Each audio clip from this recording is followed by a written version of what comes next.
کہانی شروع ہوتی ہے اور ہم دیکھتے ہیں چک نولینڈ کی لائف کے بارے میں، جو ایک آئی لینڈ میں پھنس گئے تھے اور 4 سال تک اس میں رہے۔ کہانی کمپنی سے سٹارٹ ہوتی ہے اور ہم چک کو دیکھتے ہیں، وہ اپنے کام میں بہت زیادہ سیریس ہوتے ہیں۔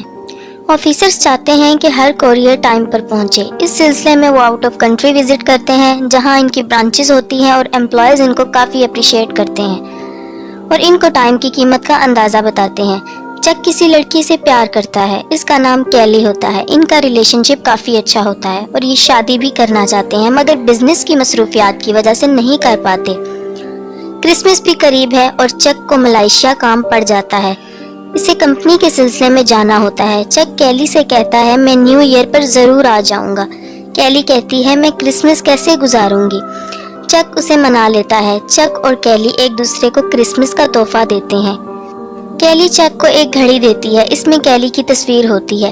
اب چک ملائیشیا کے لیے نکل جاتا ہے اور راستے میں ہی بہت طوفان آ جاتا ہے، جس کی وجہ سے ان کا پلین کریش ہو جاتا ہے اور یہ پلین کمپنی کا پرسنل ہوتا ہے۔ پلین میں 4 لوگ اور بھی ہوتے ہیں اور یہ پلین ایک پیسیفک اوشن میں گر جاتا ہے اور ان میں صرف چک ہی بچتا ہے۔ سمندر کا تیز طوفان چک کو بہا کر لے جاتا ہے اور جب صبح اس کی آنکھ کھلتی ہے تو وہ ایک کشتی پر ہوتا ہے اور آس پاس کچھ نہیں ہوتا۔ وہاں چک پریشان ہو جاتا ہے۔ وہاں چک بے حد آوازیں لگاتا ہے، مگر کوئی انسان کا نام و نشان وہاں نہیں ہوتا۔ اب وہ زمین پر بڑا سا کر کے ہیلپ لکھ دیتا ہے تاکہ اوپر سے گزرتا کوئی پلین اسے دیکھ کر اس کی مدد کو آ جائے۔ رات بہت ہو جاتی ہے اور وہ سو جاتا ہے۔ اگلے دن وہ اٹھتا ہے تو دیکھتا ہے کہ اس نے ریت پر ہیلپ لکھا تھا، وہ مٹ جاتا ہے۔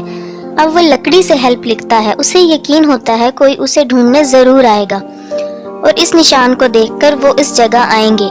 اب چک کو بھوک محسوس ہوتی ہے اور کمپنی کا جو بھی سامان بہہ کر آتا ہے اس میں کھانے کا کچھ بھی نہیں ہوتا۔ اب چک کو کسی چیز کی آواز محسوس ہوتی ہے۔ جب وہ ادھر ادھر دیکھتا ہے تو ایک ناریل زمین پر گرتا ہے۔ اسے پتہ چل جاتا ہے کہ یہ ناریل کی ہی آواز ہے۔ اب پینے کے لیے اسے ناریل پانی کے علاوہ وہاں کچھ نظر نہیں آتا۔ وہ اسی کو پی کر گزارا کرتا ہے۔ چک کو یہاں 3 دن گزر چکے ہیں۔ سمندر میں پتھروں کی وجہ سے اس کے پاؤں بھی زخمی ہو چکے تھے۔ اس کے پاؤں میں جوتے نہیں ہوتے۔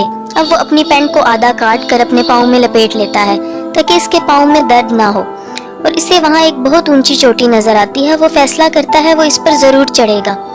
جیسے ہی وہ دیکھتا ہے کہ وہ کیسے اوپر چڑھ سکتا ہے اور اندازہ لگا کر وہ چوٹی پر چڑھنے میں کامیاب ہو جاتا ہے۔ اب اسے اوپر سے سمندر میں کوئی چیز تیرتی ہوئی نظر آتی ہے۔ جب وہ واپس نیچے آتا ہے تو دیکھ کر حیران رہ جاتا ہے کہ وہ اس کے پلین کے پائلٹ کی ڈیڈ باڈی تھی۔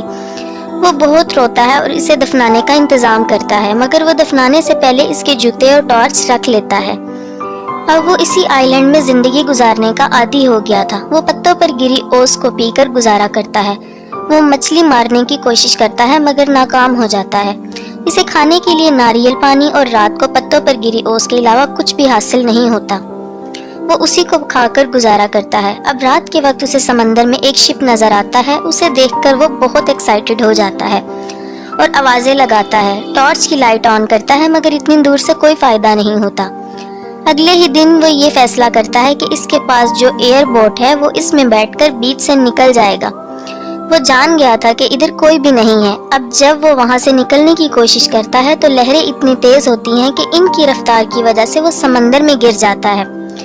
اسی دوران اس کے پاؤں پر چوٹ لگ جاتی ہے اور خون بھی بہت نکلتا ہے۔ اب چک واپس اپنی جگہ آ جاتا ہے اور اب اسی دوران بارش شروع ہو جاتی ہے۔ اسے ایک غار دکھائی دیتا ہے۔ وہ رات گزارنے کے لیے اس میں چلا جاتا ہے اور ٹارچ آن کر لیتا ہے، اور ساری رات ٹارچ آن رہنے کی وجہ سے اس کی بیٹری بھی لو ہو جاتی ہے۔ اب روشنی کے لیے اس کے پاس اور کچھ نہیں ہوتا۔ وہ یہ تک نہیں جانتا کہ آگ کیسے جلاتے ہیں۔ اب وہ واپس آتا ہے اور کمپنی کے سامان میں اسے کچھ چیزیں ملتی ہیں جو تیر کر اس کے ساتھ آ گئی تھی۔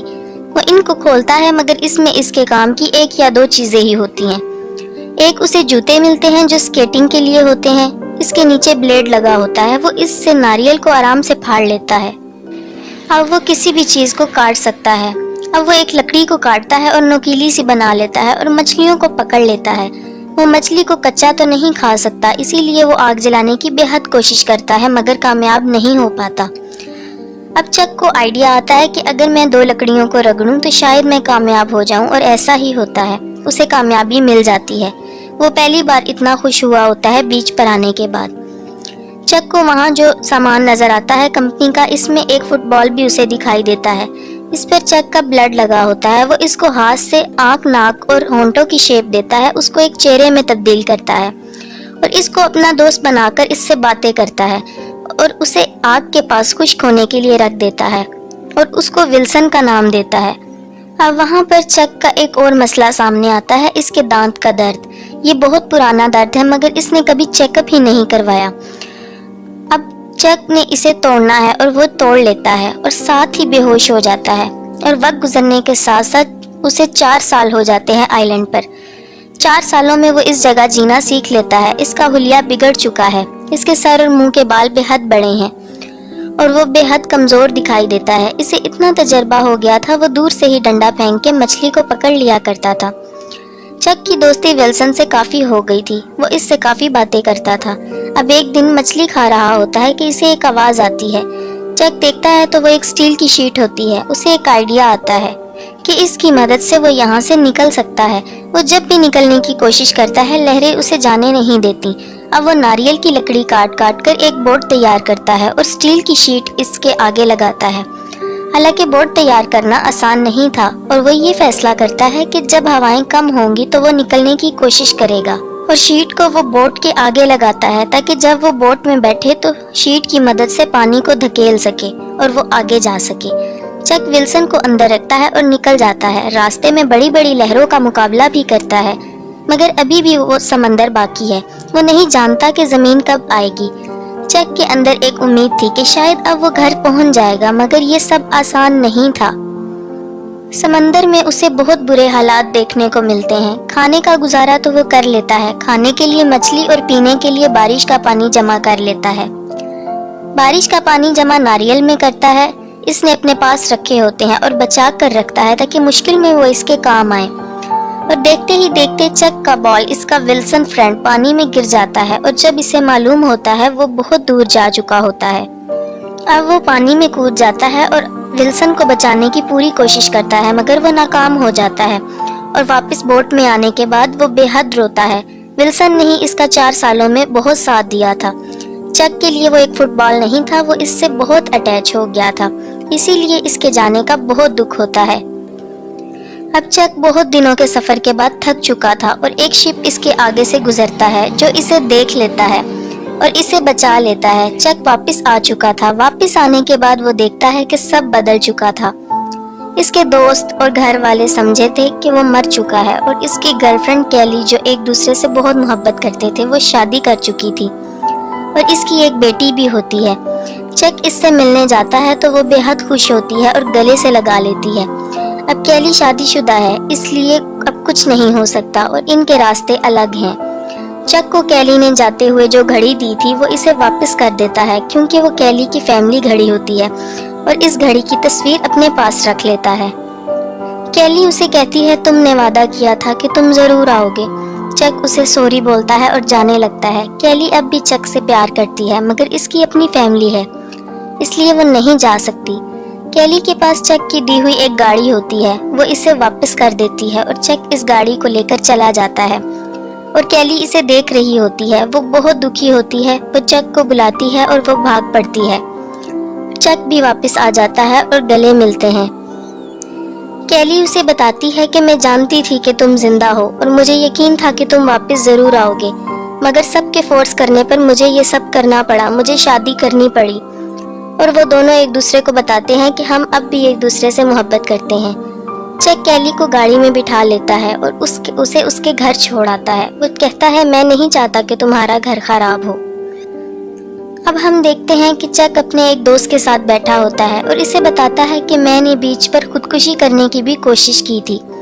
میں پھانسی لینے والا تھا مگر مجھے کیلی کا خیال آ گیا تھا کہ مجھے اس کے پاس جانا ہے اور آج جب میں واپس آیا ہوں تو اسے کھو چکا ہوں. وقت نے کیلی کو مجبور کر دیا کہ وہ اپنا راستہ چن لے اور اس نے شادی کر لی. اب چک اکیلا رہ گیا تھا لیکن زندگی کو آگے جانا ہی ہوتا ہے اور اینڈ میں یہ ہوتا ہے کہ چک کے پاس ایک پیکج ہے جو وہ آئی لینڈ سے بچا کر لاتا ہے. پلین ڈوبنے کے بعد بہت سے پیکجز کنارے آ جاتے ہیں اور وہ سوچتا ہے کہ وہ گھر جانے کے بعد کھولے گا مگر وہ ایسا نہیں کرتا اور وہ پیکج کو واپس کرنے آتا ہے مگر وہاں پر کوئی نہیں ہوتا اور وہ ایک نوٹ لکھ کر دروازے پر رکھ دیتا ہے جس میں لکھا ہوتا ہے دس پیکج سیوڈ مائی لائف. اور وہاں سے چلا جاتا ہے۔ چک کو اب ہم ایک کچے راستے کی طرف دیکھتے ہیں اور وہاں وہ میپ دیکھ رہا ہوتا ہے کہ وہ کہاں جائے، تو ایک لڑکی آتی ہے اور اسے راستہ بتاتی ہے۔ اس کی گاڑی پر بھی وہی ونگز کا نشان ہوتا ہے جو پیکج پر ہوتا ہے۔ اب چک اس کا پیچھا کرتا ہے تو وہ اسی گھر جاتی ہے جہاں چک نوٹ لکھ کر رکھایا تھا، اور اس نے بھی اپنا پارٹنر کھو دیا ہوتا ہے۔